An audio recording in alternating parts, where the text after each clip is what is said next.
ఇజ్రాయేలీయుల మొదటి రాజైన సౌలు. అమ్మా మీ అందరూ సైలెంట్గా ఉంటేనే వినిపిస్తుంది. వినకూడదు అనుకున్న వాళ్ళు వెళ్ళిపోవచ్చు. డిస్టర్బెన్స్ చేయొద్దు, పక్కన వాళ్ళు డిస్టర్బ్ చేయొద్దు. చేతులు కట్టుకోండి ఫస్ట్. ఓకే, జాగ్రత్తగా చూడండి. ఇతను ఎవరు? సౌలు, ఇజ్రాయేలీయుల మొదటి రాజు. అయితే ఈ రాజు కొంతకాలానికి బాగా గర్విష్ఠుడైపోయి దేవుని మాట ఆలకించడానికి నిరాకరించాడు. కాబట్టి దేవుడు ఏం చేశారంటే కొత్త రాజును ఎన్నుకోవాలని నిర్ణయం తీసుకున్నాడు. ఆ రాజు ఎటువంటి వాటి ఉండాలంటే దేవుణ్ణి పూర్ణ హృదయంతో ప్రేమించి ప్రజలు కూడా అలాగే చేయమని బోధించే గొప్ప నాయకుడు కావాలని కోరుకున్నాడు.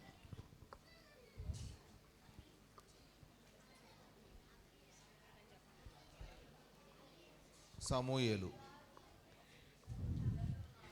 ప్రభువా, సౌలును దర్శించు, నీకు లోబడే మనసు ఇవ్వు ప్రభువా. సమూయేలు, ఇజ్రాయెల్ మీద రాజుగా ఉండకుండా నేను సౌలును విసర్జించాను. సౌలును గురించి నువ్వు ఇంకెన్ని రోజులు దుఃఖపడతావు? నీవు లేచి బెత్లెహేమీయుడైన యెషయి ఇంటికి వెళ్ళుము. అతని కుమారుల్లో ఒకరిని నేను రాజుగా ఎన్నుకుంటాను. సౌలుకు బదులుగా మరొక రాజా? అవునా? సౌలుకు బదులుగా మరొక రాజు అంటే సౌలు ఈ విషయం తెలిస్తే ఎలా? నన్ను చంపేస్తాడేమో. లేదు లేదు, సౌలుకు భయపడి నేను ఆగిపోవాలా? లేదు, దేవుని మాటకు లోబడి నేను యెషయా ఇంటికి వెళ్ళి కొత్త రాజును అభిషేకిస్తాను.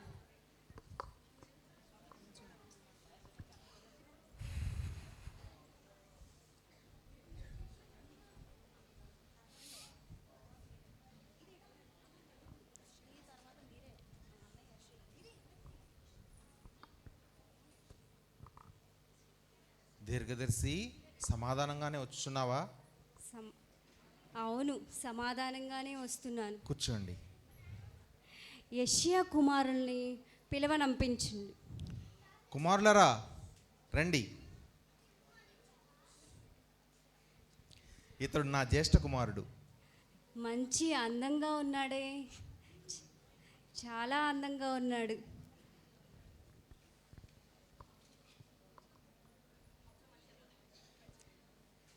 చాలా అందంగా ఉన్నాడు, చాలా సౌందర్యవంతుడుగా ఉన్నాడు ఇతడు. దేవుడు ఇతన్నే రాజుగా ఎన్నుకుంటాడేమో బహుశా. లేదు, ఇతడు చాలా హైట్గా ఉన్నాడే, బహుశా దేవుడు ఇతన్నే ఎన్నుకుంటాడేమో. లేదు, ఇతడు చాలా బలవంతుడిలా ఉన్నాడే, బహుశా దేవుడు ఇతన్నే ఎన్నుకుంటాడేమో. సమూయేలు, వీరెవ్వరూ కొత్త రాజులు కాదు. మనుష్యులు లక్ష్యపెట్టు వాటిని యెహోవా లక్ష్యపెట్టడు. మీరు బాహిరంగ విషయాల్ని లక్ష్య పెడతారు, కానీ నేను హృదయాల్ని పరిశోధిస్తాను.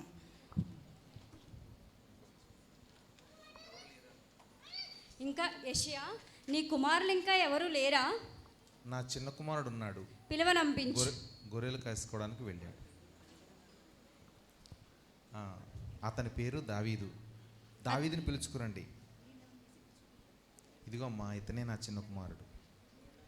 ఇతడు నీ కుమారుడా? సమూయేలు, ఇతడే కొత్త రాజు. దేవుడు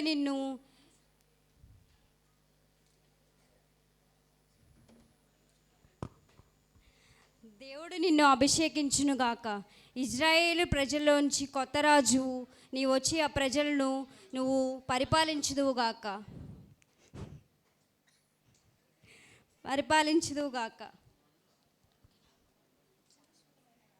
శాశ్వతమైన రాజుగా నీవు ఉండుదువుగాక. నీ వంశంలో నుంచి శాశ్వతమైన రాజులు వచ్చెదురుగాక. ఆమేన్. క్లాప్స్.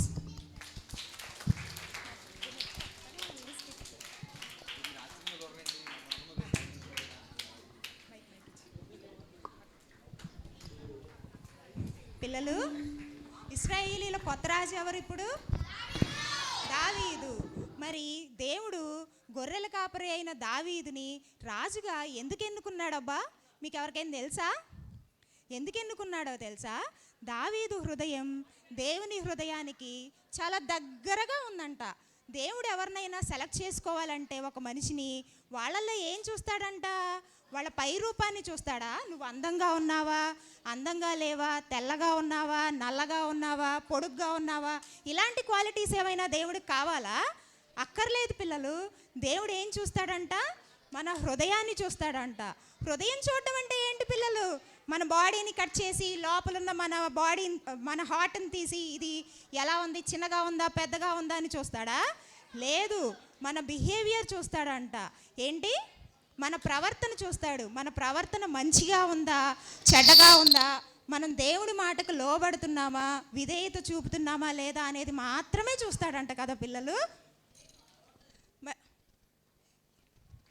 మనం ఎలా ఉండాలంట? దేవుడికి విధేయత చూపుతూ ఉండాలంట. మరి సమూయేలు గారిని దేవుడు ఎన్నుకున్నాడు కదా.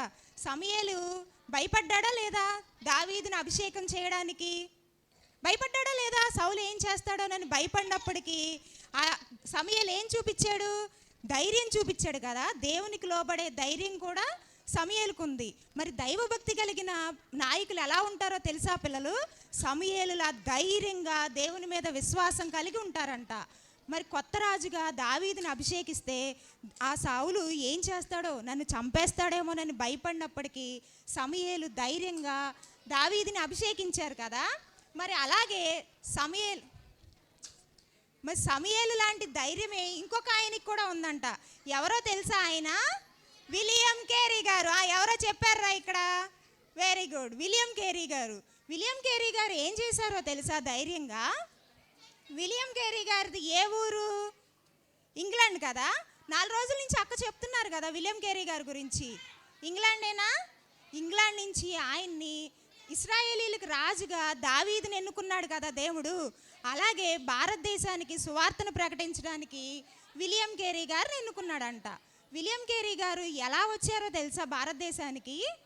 ఆయన మిషనరీగా భారతదేశానికి వెళ్తానన్నప్పుడు ఆయన్ని చాలామంది నిరుత్సాహపరిచారంట. ఎక్కడికి వెళ్తున్నావు? భారతదేశానికి వెళ్తున్నావా? అది మన దేశం కాదు, అక్కడ మనకు తెలిసిన ప్రజలు ఎవ్వరు లేరు, మన భాష కాదు, నువ్వు ఎలా వెళ్తావు, ఎలా ప్రయాణం చేస్తావు, వద్దు అని చాలామంది నిరుత్సాహపరిచిన విలియం కేరీ గారు తన భార్యని పిల్లల్ని తీసుకుని ధైర్యంగా భారతదేశానికి వచ్చారంట. పిల్లలు, ఇప్పుడు మనం ఎక్కడికైనా వెళ్ళాలంటే ఎలా వెళ్తాం పిల్లలు? ఎలా ట్రావెల్ చేస్తాం?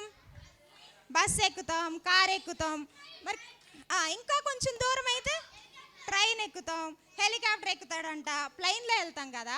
మరి విలియం కేరీ గారి టైంలో ఇవేమీ లేవు కదా. ఆయన ఎలా వచ్చాడో తెలుసా? షిప్లో వచ్చారంట. షిప్పులో సముద్ర ప్రయాణంలో ఎన్నాళ్ళు షిప్లో ఉన్నారో తెలుసా? 7 నెలలు సముద్రంలోనే ప్రయాణం చేసి, ఓడ ప్రయాణం చేసి ధైర్యంగా భారతదేశంలోని కలకత్తా పట్టణానికి వచ్చారంట. ఎక్కడికి వచ్చారు పిల్లలు? కలకత్తా పట్టణంలో ఆయన మిషనరీ పరిచర్యని స్టార్ట్ చేశారంట. ఆయన త్యాగం కానీ ధైర్యం కానీ చరిత్రలో అలా ఉండిపోయినాయా? అందుకే కదా మనం దాదాపుగా 200 సంవత్సరాల నుంచి ఆయన చేసిన పని గురించి, ఆయన మిషనరీ పరిచర్య గురించి ఇప్పటికి కూడా గొప్పగా చెప్పుకుంటున్నామా లేదా? చెప్పుకుంటున్నాం కదా మనం కూడా గొప్పగా.